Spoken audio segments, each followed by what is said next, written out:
For anyone to be Bhagwan, he should be Mahatmya. Mahatmya, the great. Allah is not just great, He is the greatest. If you check the meaning of the Bhagwan, you will find very close to the attributes of Allah subhanahu wa ta'ala. And then I will give one more thing to you. Mahatmya, the great. Bhairyam, his valor and strength should make others afraid of him. If you read Surah Hashr, Surah number 59, ayat number 23, Allah says, Al-Jabbarul Mutakabbir, Al-Azizul Jabbar, Al-Aziz, very mighty in power. Mutakabbir, very great and exalted. Al-Jabbar, Al-Aziz. It says, God should be Yasas, very famous. Surah Jummah, Surah number 62, ayat number 1. Yusabbihu lahu ma fis samawati wa ma fil ard. Everything in the universe praise Allah subhanahu wa ta'ala alone. What more famous do you want somebody? Alhamdulillahi Rabbil Alameen. All praises are for Allah subhanahu wa ta'ala alone. Then he should be Shri. Shri? Shri. Meaning all wealthy.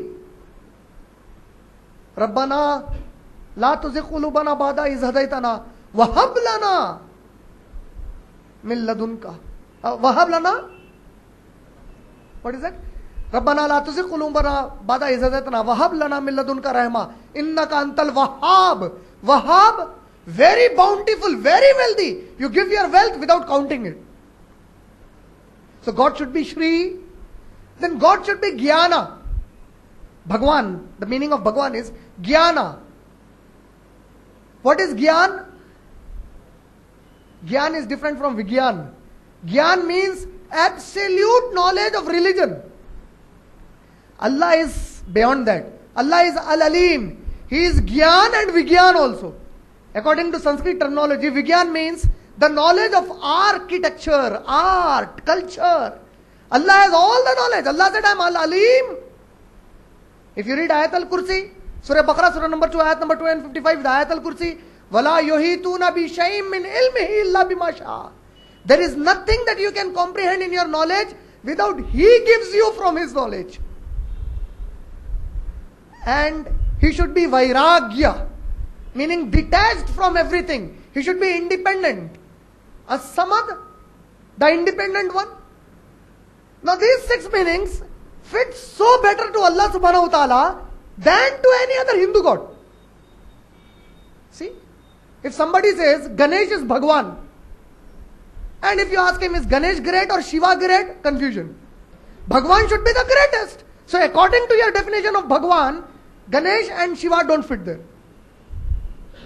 According to your definition of Bhagwan, everybody should be afraid of the God, his valor and strength. Poor Rama is the God. Sita, 14 years with Ravan. Where is his valor and strength? He required Hanuman for it. Now ask, is Ram more stronger or Shiva or Brahma? A Hindu can't answer.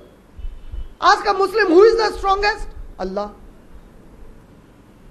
Then, applying the Bhagwan meaning alone, if you ask the Yasas, as I told you, the Yasas meaning of the Almighty God under the Bhagwan, one is the strong, the famous. Who is more famous? Ganesha in South India or Brahma? Who is famous? Ganesha. So Ganesha and Brahma both do not fit there. Who is most famous of them? Nobody. Nobody can define it. There is a confusion. Then applying Shri. Lakshmi is more Shri, wealthy, or the Tirupati God. You know the story of Tirupati God? For his marriage, he had taken loan.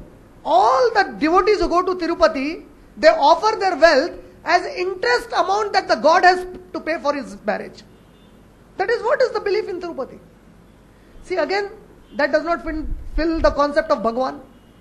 Then coming to Jnana. Poor Shiva, he beheaded Ganesha. But when he came, why did he behead Ganesha? Because Shiva did not know, did not have the complete knowledge that Ganesha was his son. Jnana is not complete, is imperfect. According to your own Bhagwan definition, they are not fitting in Bhagwan. Then, the last, detachment, independent. Rama is dependent upon Hanuman. Shiva is dependent upon Parvati. You see, all the philosophies of Hinduism, if you approve, not applying Islam, I am saying your own Bhagwan definition. None of the gods, 33 crore deities that the Hindus worship as gods and goddesses, do not fit the Bhagwan definition there. So then, we have to explain them who that Bhagwan fits. Who is that Bhagwan, the true Bhagwan? Now coming to the Semitic religions, Judaism and Christianity. If you analyze Judaism and Christianity, on the internet in our modern age we find that the Jews and the Christians are propagating to the world that Muslims are calling Allah as the God, and these fellows, the Muslims, 1.2 billion fools in the world according to them, do not know the name of the God. So very honestly, you see, when Christianity and Judaism comes, I get morally boosted up to do dawah to them. I don't know why, but it's very enjoying to discuss with them. Now these fellows, if you ask them, okay, who is the God? So they would say, Jesus. Shut up. You are not learned. Get your father, get your learned man. Who is the God? See, Jesus is equal to the God. Now, who is the God? Elohim. Is that the name of God? He would say yes. A more learned person, Adonai. Is that the name of God? He would say yes. From the New Testament, he would quote Hotheos or Kyrios, Greek words for God. Are they the God? No Christian ever said, oh Hotheos. No Christian ever said, oh Kyrios. Are they the God? No. Then who? More learned person. It's Yahweh. Okay. Yahweh or Yehovah, they are the same, he would say. How? He might not know it. Meet a Jew. What man, Jew? How many gods did Moses preach? Only one God. Book of Deuteronomy, chapter number 6, verse number 4. Shema Israel, Hatno Elohi, Notno Ihad. Hear, O Israel, your Lord, the God is only one. Very good. Who is that God? What's his name? So Jew, they are funny fellows, you know. They say it's very sacred. You cannot take the name of God. Yes, that's what they do. You shouldn't say. Yeah, I would like to share a personal experience. When I was in Chicago, I was discussing with a Jew, a rabbi in the making. His father was a rabbi of a synagogue in Chicago. And when I said Yahweh or Yehovah, he immediately said, please, don't take that name in the hotel.